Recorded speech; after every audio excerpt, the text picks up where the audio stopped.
নমস্কার, আমি জ্যোতিষাচার্য চন্দ্রানী ভট্টাচার্য।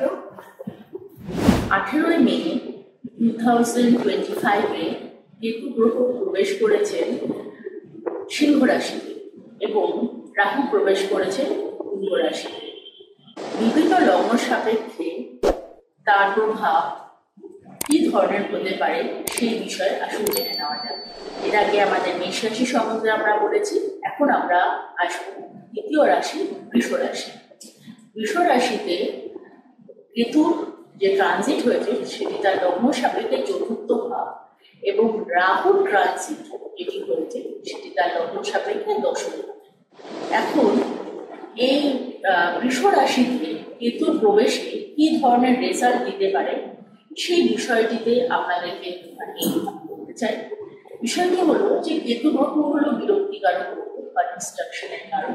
কেতু থেকে মানুষের জীবনে বিভিন্ন রকমের জ্ঞান বা বিভিন্ন রকমের ইচ্ছে আকাঙ্ক্ষা ইত্যাদিগুলোকেও দেখা হয় এবং জীবনে সাডেন পরিবর্তন বা হঠাৎ পরিবর্তনগুলো কিন্তু কেতু থেকে দেখা হয়ে থাকে।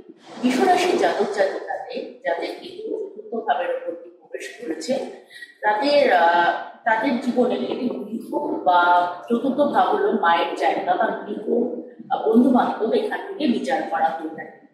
এই চতুর্থ ভাবের উপর দিয়ে যখন কেতু ট্রানজিট করছে তখন জাতকের জীবনে যে বিষয়টা দেখতে পাওয়া যাবে যে সে একটু ওভার থিঙ্কিং করবে, কারণ তার মধ্যে যেহেতু চতুর্থ ভাব আমাদের মনের জায়গাটাকে বিচার করা হয়ে থাকে চতুর্থ ভাব থেকে জ্যোতিষে, তাই জন্য তার মধ্যে একটা যে বিষয়গুলো ঘটার নয় বা যে জিনিসগুলো হবার নয় সেই বিষয়গুলো নিয়েও কিন্তু তার মনের মধ্যে একটা সংশয় বা একটা উদ্বেগ দেখতে পাওয়া যাবে। এছাড়াও যে জিনিসটা পাবে যে বাড়িতে বিভিন্ন বিষয় বিভিন্ন সময় ছোটখাটো কারণে যে কারণগুলো হয়তো খুবই তুচ্ছ সামান্যভাবে, মানে যে বিষয়গুলো এতদিন আপনি এড়িয়ে যেতেন, হঠাৎ করে সেই বিষয়গুলো নিয়ে বিভিন্ন সময় বিভিন্ন ইস্যুতে বাড়ির লোকদের সাথে মনের অমিল বা মতের অমিল হতে দেখতে পাওয়া যেতে পারে।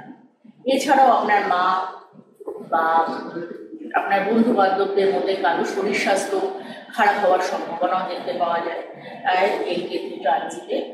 এছাড়াও এই সময়টাতে যেটা হবে যে আপনি মাঝে মাঝেই আপনার কিন্তু চিন্তা ভাবনার মধ্যে বা আপনার প্ল্যানিং এর মধ্যে পরিবর্তন আনবে।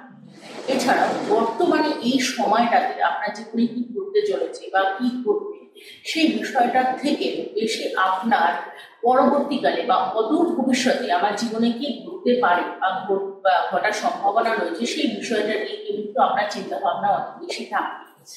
এই সময়টাতে যেটা হতে পারে যে হতে পারে আপনার যেহেতু চতুর্থ ভাব থেকে গৃহ বিচার করা হয়, হতে পারে যে আপনার হঠাৎ করে বাড়ি পরিবর্তন করার মানসিকতাও জন্মাতে পারে, বা অথবা এমনও হতে পারে যে আপনার চতুর্থ ভাব থেকে বাড়ি গাড়ি উভয় বিচার করা হয়, তাহলে পরে আপনি আপনার গাড়িও পরিবর্তন করতে পারেন। এই সময়টাতে আপনি যে স্থানে অবস্থান করতেন বা যে স্থানে থাকতেন এতকাল সেই জায়গাটাকেও পরিবর্তন করতে পারেন, এইগুলোর সম্ভাবনা রয়েছে। কেতু গ্রহের অশুভ প্রভাব যদি আপনার মনে হয় যে আমি কথায় কথায় প্রচন্ড বেশি পরিমাণে বিরক্ত হচ্ছি মানুষজনের ওপরে, ছোটখাটো ব্যাপারে মানুষের কথাকে আমার অনেক বেশি মনের ওপর এফেক্ট ফেলছে, তাহলে পরে ধরে নিতে হবে যে কেতু গ্রহের কোনো না কোনোভাবে অশুভ প্রভাব আপনার জীবনে করছে।